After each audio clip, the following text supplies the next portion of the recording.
Morning, class 10th.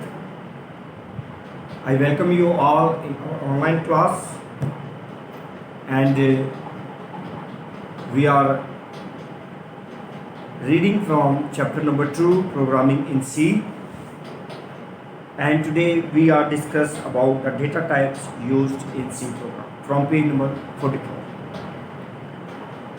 So C provides three main data types for variables.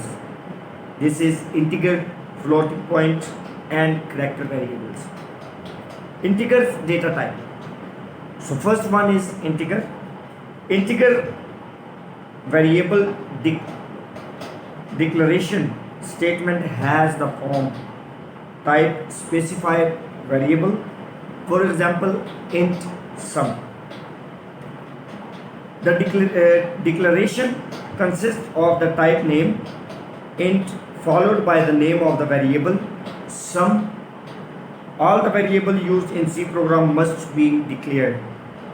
If there are more than one variable of the same type, separate the variable name with commas as shown in the following declaration statement: int a, b, sum, product, and semicolon.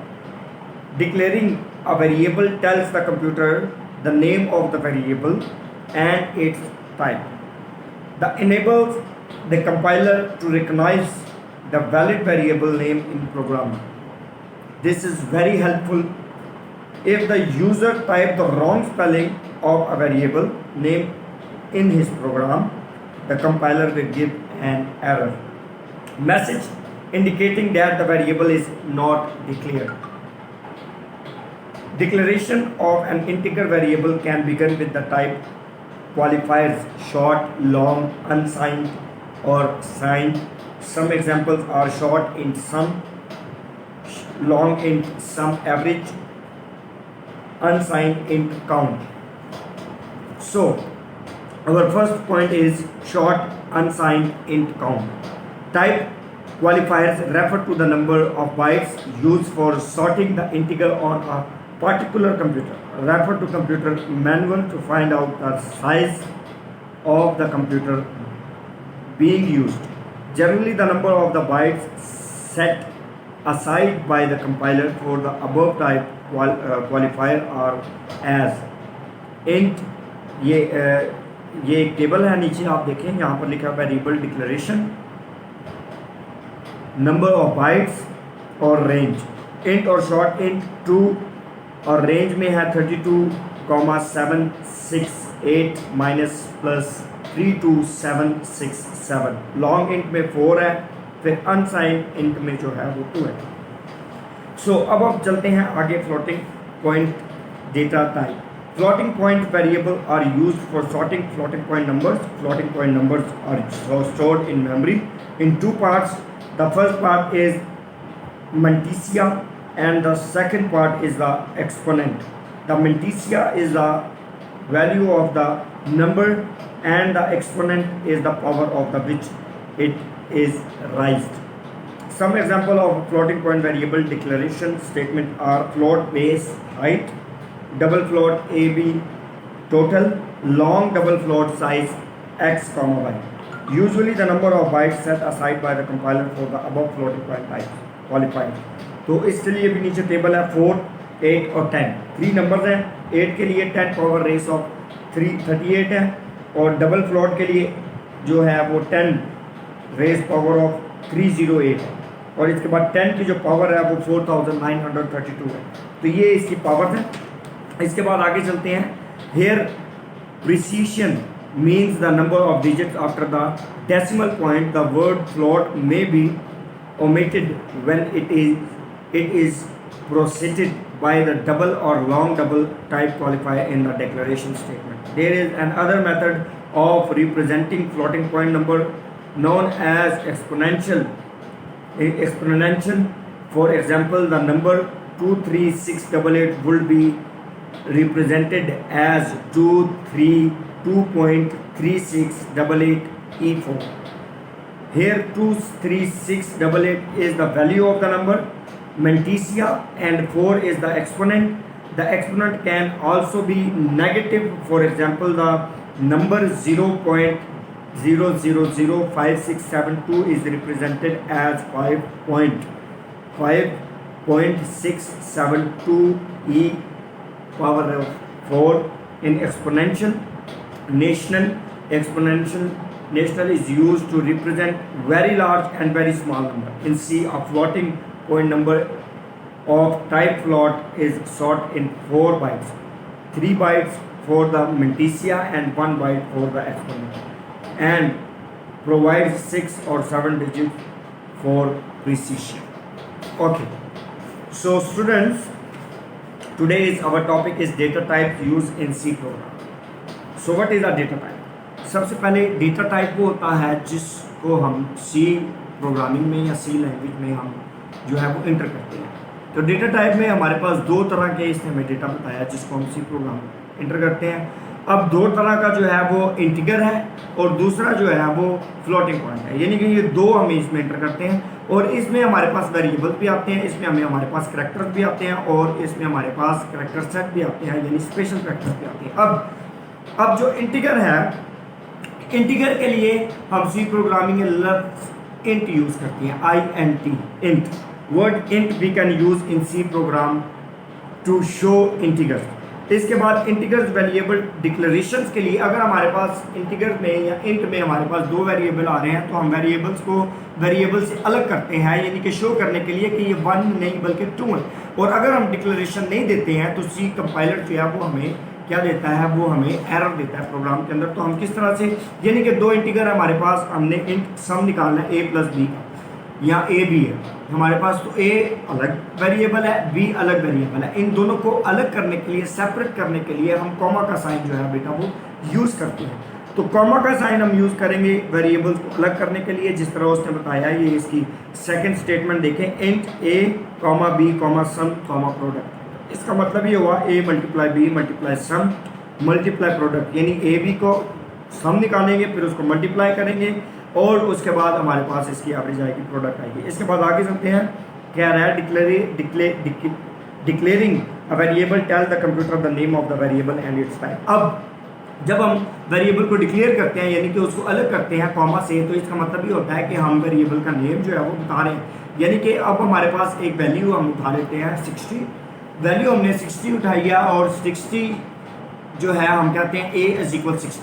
तो अब हम जो अपना C program है या सी language है, जब हम उसमें लिखते हैं तो हम 60 शो नहीं करते, हम a शो कर रहे होते हैं 60 की जगह, और b हमारे पास 30 है तो हम 30 शो नहीं कर रहे होते, हम b शो कर रहे होते हैं। तो इसका मतलब है a × b, हम इस तरह से इसको शो करते हैं। ये हमारे पास वेरिएबल है, हमारे पास एक जो है वो करैक्टर है, या हम कह सकते हैं कि हमारे पास वेरिएबल है और उनका नेम है a, 60 का a है और 30 का b है।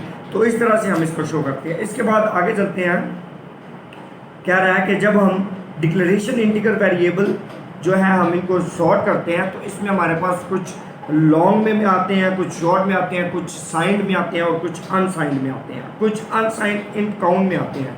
तो शॉर्ट अनसाइंड इन काउंट में उसने हमें कुछ स्पेसिफिक रूल्स बताए हैं, कुछ स्पेसिफिक बताए हैं कि इंट और शॉर्ट इंट में क्या फ़र्क है, लॉन्ग इंट में क्या फ़र्क है और अनसाइंड इंट में क्या फ़र्क है। अनसाइंड वो इंट वो है जिसमें हमारे पास 0 से आगाज़ होता है, और लॉन्ग इंट वो है जिसमें हमारे पास जो वैल्यू है, यानी कि बाइट्स की जो वैल्यू है, बाइट्स की वैल्यू हमारे पास 2 से ज़्यादा है। तो अब मैं आपको फिर से बता रहा हूँ, यानी कि हमारे पास अनसाइंड इंट जो है ये 2 पे भी आ सकता है। इसमें हमारे पास अगर 0 आता है तो वो अनसाइंड है, और अगर 0 से ऊपर आता है -32, -31, -29, -20 ये हमारे पास आ रहा है तो ये साइंड है, शॉर्ट इंट में है। अगर हमारे पास वैल्यू 2 से प्लस हो जाए, यानी कि 4 हो जाए बाइट्स में, तो फिर ये हमारे पास लॉन्ग इंट आएगा, और लॉन्ग इंट में हमारे पास एक प्लस में वैल्यू आएगी। हम उसको प्लस में भी ले सकते हैं, हम उसको माइनस में भी ले सकते हैं। जिस तरह इसने टेबल में रेंज बताई है, रेंज आप देखें लॉन्ग इंट 4 की -2147 इसने लिया है, तो प्लस में भी इसने वही एवरेज उठाई है, +2147 483647।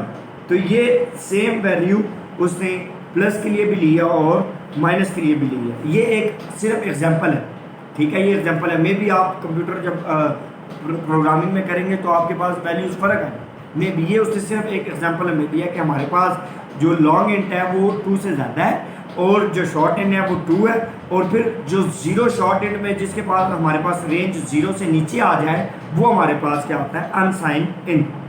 Here unsigned int compiles that the value of variable is greater than or equal to 0.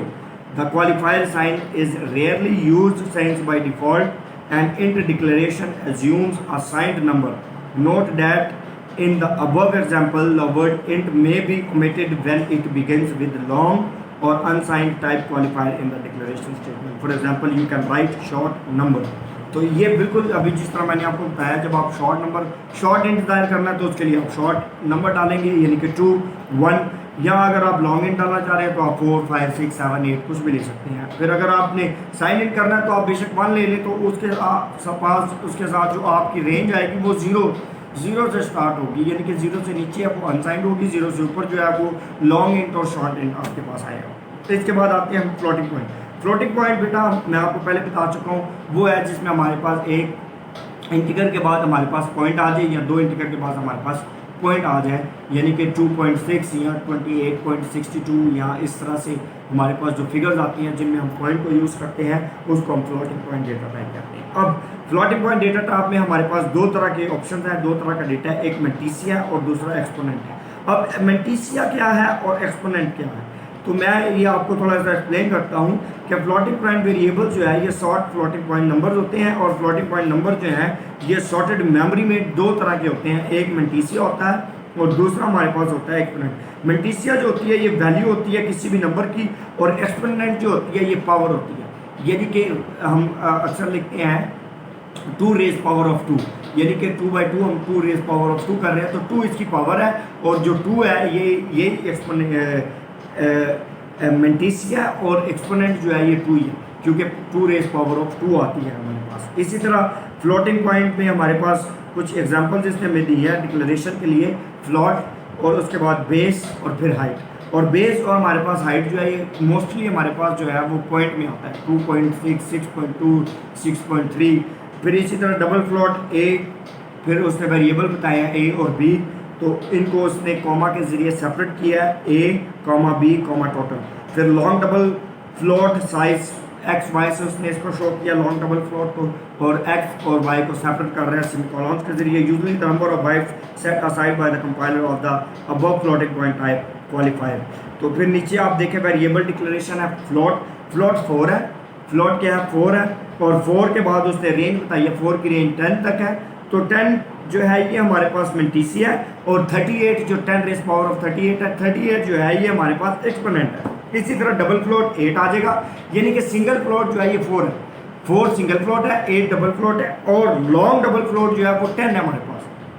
तो 10 की जो पावर उसने बताई है वो 4932 रेज पावर है, यानी एक्सपोनेंट जो है वो हमारे पास 4932 है, और इसी तरह 8 की जो पावर है वो हमारे पास 308 है। तो इसका मतलब ये हुआ कि 10 हमारे पास जो है एक्सपोनेंट आ रहा है, 10 हमारे पास मेंटिसिया है, 38 जो है ये एक्सपोनेंट है, 308 जो है ये भी एक्सपोनेंट है, और 4932 ये भी हमारे पास एक्सपोनेंट है। अब हम चलते हैं आगे, कहता है there is another method to represent floating point number known as exponential Nations.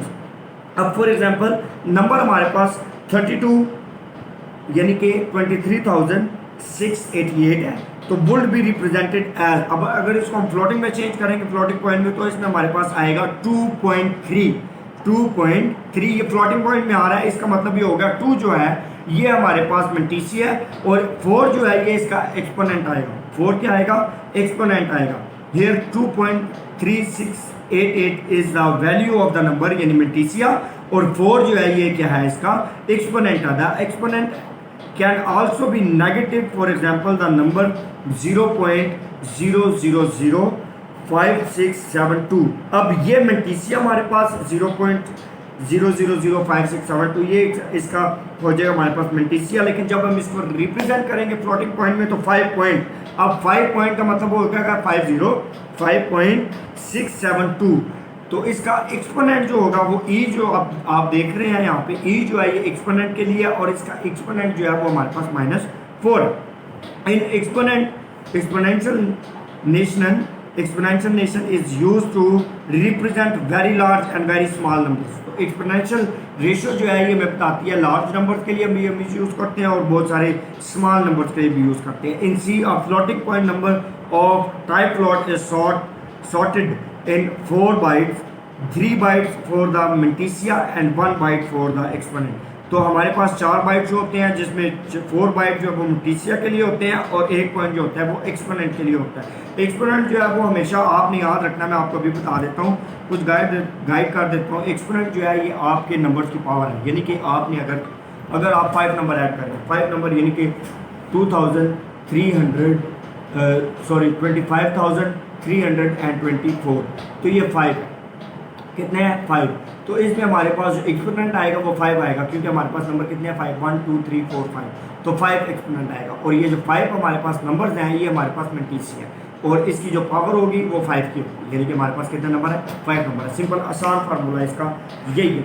इसके बाद चलते हैं हम आगे इसकी एक्सरसाइज पे। हमारा ये चैप्टर कंप्लीट हो गया। इसके की पॉइंट जो है वो हम नेक्स्ट लेक्चर में ज़रूर मैं आपको शेयर करूँगा। इसके की पॉइंट्स हम देखेंगे। की पॉइंट्स में हम इसकी डेफिनेशन को सीखते हैं बहुत, यानी कि हम पूरे चैप्टर को जो है वो शॉर्टली की पॉइंट्स में लिखते हैं। इसके बाद चलते हैं इसके एक्सरसाइज की तरफ। Long question number 4, what is C language? IDE explain the module in detail.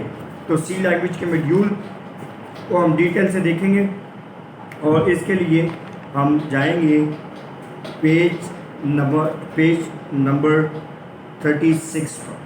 यहाँ पर लिखा है what is C language IDE explain its module in detail. तो सी प्रोग्रामिंग के आईडीई को हम देखेंगे और इसके मॉड्यूल। तो आईडीई जो है पेज नंबर 36 पर है, इंटीग्रेट डेवलपमेंट इन्वायरमेंट। तो बेटा आपने इसका पूरा पैराग्राफ लिखना है। Most of the new programming language use integrated development environment, यहाँ से लेकर इसके आखिरी पॉइंट यानी कि ग्राफिकल यूज़र इंटरफेस यहाँ तक। इसके बाद आपने देखना है programming environment of C language. Programming environment of C language ये इसके मॉड्यूल्स हैं। C language IDE consist of the following modules, ये भी आपने लिखना है। मॉड्यूल्स हमारे पास जो है वो 5 टाइप्स के हैं। टेक्स्ट है, एडिटर है, कंपाइलर है, लिंकर है, लोडर है। यानी कि आप पेज नंबर 36 से इसका आगाज़ करेंगे इंटीग्रेटेड डेवलपमेंट इन्वायरमेंट से, और इसके बाद आप जाएंगे पेज नंबर 38 पर। 36 से आगाज़ किया, 38 पर जाएंगे, और डबगर सबसे आखिरी है। डबगर सबसे टॉप पर ही है, सेकंड नंबर पे है। It is a software that execute a program line by line, exams the value sorted in variable and help in finding the removing error in programs. यहाँ तक आपने इसका आंसर लिखना है, यानी कि आपने कंपाइलर भी लिखना है, लिंकर भी लिखना है, टेक्स्ट एडिटर भी लिखना है, लोडर भी लिखना है, और डबगर भी लिखना है। तो ये हो गया question number 2, long question number 2। अब हम चलते हैं लॉन्ग क्वेश्चन नंबर 3 की तरफ। What are the rules for specifying a variable name in C language? तो वेरिएबल के नेम्स को हम किस तरह से स्पेसिफाई करते हैं सी प्रोग्रामिंग के अंदर, इसके लिए हम जाएंगे बेटा पेज नंबर 43 पर। पेज नंबर 43 पर जब आप जाएंगे तो सबसे आखिर में एक हेडिंग दी हुई है, rules for specifying variable names. तो यहाँ पर हम इसकी हेडिंग लिखेंगे, rules for specifying names variable names, और इसके लिए हम लिखेंगे the following are the rules for specifying variable name in C language.